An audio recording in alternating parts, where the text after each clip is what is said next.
وہ بھی کوئی ڈیسیشن لیتا تو خود اللہ تعالیٰ ارشاد فرماتا ہے تم جب جرم کرتے رہتے ہیں تو اس بات کا امکان ہے زمین پھٹ جائے تم وہیں دھس کے ختم ہو جاؤ، اس بات کا امکان ہے اللہ تعالیٰ تم کو پتھر کا بنا دے، اس بات کا امکان ہے آسمان پر سے آگ پر سے تم کو جلا کے بھسم کر دے، لیکن اللہ تعالیٰ تو نہیں کرتا ہے، وہ تو معاف کرتا ہے، زندگی بھر معاف کرتا ہے۔ جب کسی مجرم کی حالت یہ ہو جاتی ہے کہ اس سے امید باقی نہیں رہ جاتی کہ اب یہ اصلاح کرے گا، توبہ کرے گا، خیر کا کام کرے گا، تب کہیں نہ کہ اللہ تعالیٰ کا فیصلہ آتا ہے اور اس کو پھر اللہ تعالیٰ برباد کرتا ہے۔ ورنہ اللہ تعالیٰ یہ ارشاد فرماتا ہے کہ دیکھو ہم ساری عمر تم کو مہلت دیتے رہتے ہیں، موقع ہم مہلت دیتے رہتے ہیں، اور کبھی ایسا نہیں ہوتا کہ ہم تم کو ہلاک کر دیں، برباد کر دیں اور ریڈ ہینڈڈ تم کو گرفتار کر ذلیل و رسوا کر دیں۔ ہاں کبھی کبھی ایسا ہوتا ہے جب بہت انسان نافرمان بن جاتا ہے، بغاوت کرتا ہے، اللہ کے احکام کو توڑتا چلا جاتا ہے، تو پھر اس وقت ہوتا ہے اللہ تعالیٰ کی جانب سے فیصلے آتے ہیں، ایکسیڈنٹ ہو جاتا ہے، مر جاتا ہے، بیماری آ جاتی ہے، اللہ تعالیٰ سب سے محفوظ رکھے۔ ان کو میں عذاب نہیں کہہ رہا ہوں، مگر آزمائش تو آتی ہے، امتحان تو آتا ہے اللہ تعالیٰ کی جانب سے، لہذا اللہ تعالیٰ کی صفت ہے صفت حلیم، بردباری، سنجیدگی کے ساتھ فیصلہ کرنا، نرمی کے ساتھ کرنا، ڈیلے کر کرنا، آخری وقت تک مہلت دینا، یہ اللہ تعالیٰ کی صفت ہے، اتنی پیاری صفت ہے۔ میں نے عرض کیا نا، غفور کے ساتھ یہ صفت آئی، علیم کے ساتھ یہ صفت آئی، شکر کے ساتھ یہ صفت آئی۔ پتہ نہیں حیدرآبادیوں کو کیا سوچی کہ حلیم ایک ڈش کا نام رکھ دیا اٹھا کر۔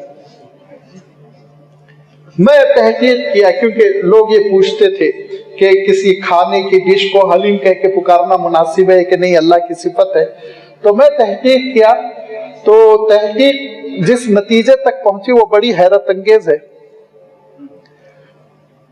مجھے یہ پتا چلا کہ شیعہ برادری کے لوگ، ان سے کوئی شکایت نہیں کر رہا ہوں، میں حقیقت تاریخ بیان کر رہا ہوں، وہ 10ویں محرم کو ایران میں جو سیلیبریشن کراتے تھے، اس سیلیبریشن میں گیہوں اور گوشت ملا کے پکاتے تھے اور اس کو وہ حلیم کہتے تھے، وہاں سے یہ نام آیا، یہ وہاں سے اس کا سورس یہ ہے اصل۔ اسی لیے مجھے سمجھ میں آیا کہ ایرانی ہوٹلیں حلیم حلیم لکھ کے لگاتی تھی ہمارے بچپن میں، اب تو خیر بہت عام ہو گیا ہے، ورنہ سنت میں جو نام ہے، آپ صلی اللہ علیہ وسلم کے زمانے میں جو نام ہے وہ حریث ہے، جو احادیث صحیحہ میں جو نام ہے وہ حریث کا نام ہے۔ باضابطہ یہ وارد ہوا ہے کہ یہ وہ ڈش ہوتی تھی عربوں کی جو گیہوں اور گوشت ملا کر بنائی جاتی تھی آپ کے مسالوں کے بغیر، وہ حریث کہلاتی تھی یا حریثہ کہلاتی تھی، اور اس کو یہ نام میں تبدیل کر دینا اور حلیم کے نام سے پکارنا میں سمجھتا ہوں اسلامی ذوق کے خلاف ہے، ناجائز جائز مکروہ وکروہ کا فتویٰ میں نہیں دے سکتا۔ اسلامی مزاج بہرحال نہیں ہے کہ اللہ تعالیٰ کی ایک پیاری صفت کو ہم ایک ڈش کا نام دے دیں اور ہم اس کو پکاریں۔ احتیاط کریں، حریث کے نام سے ہم اس کو تعبیر کریں، جوازت میں جواز مفتی حضرات سے پوچھ لیں، لیکن جو پرانی لفظ ہے پیارا سا اللہ کے لیے 11 بار استعمال ہو رہا ہے، وہ لفظ اتنا بازاری ہو جائے کہ کہہ رہا ہے آدمی حلیم اچھی نہیں ہے، حلیم خراب پکی ہے، ذرا سوچیے اب کدھر جا رہی گفتگو ہماری۔ یہ اسلامی مزاج نہیں ہونا چاہیے، ایسا ہمارے ساتھ نہیں ہونا چاہیے۔ اللہ تعالیٰ ہم کو توفیق دے کہ ہماری اصطلاحات بھی مسلمان ہوں، ہمارے ٹرمز بھی پورے مسلمان ہوں، ان حقیقتوں کو سمجھنے کی اللہ تعالیٰ توفیق دے۔ لیکن بہت چھوٹی سی بات تھی، ایسے ہی میں نے عرض کر دی، مین چیز یہ ہے کہ ہمارے اندر حلم ہو، بردباری ہو، رکھ رکھاؤ ہو، اور مسلمان جو بدنام ہو گیا، جذباتی ہوتا ہے، جوشیلا ہوتا ہے، وہ بدنامی کا ٹوکرا اب ہم سر سے اٹھا کر نیچے رکھیں، اب ہمارے اندر ٹھہراؤ آ جائے، غور و فکر کرے، مستقبل پر غور و فکر کر کے ہم ڈیسیشن لیں، فیصلے لیں، تو یہ اللہ تعالیٰ کی صفت کی ایک برکت ہوگی جو ہمارے اپنی زندگیوں میں پیدا ہوگی۔ وآخر دعوانا ان الحمدللہ رب العالمین۔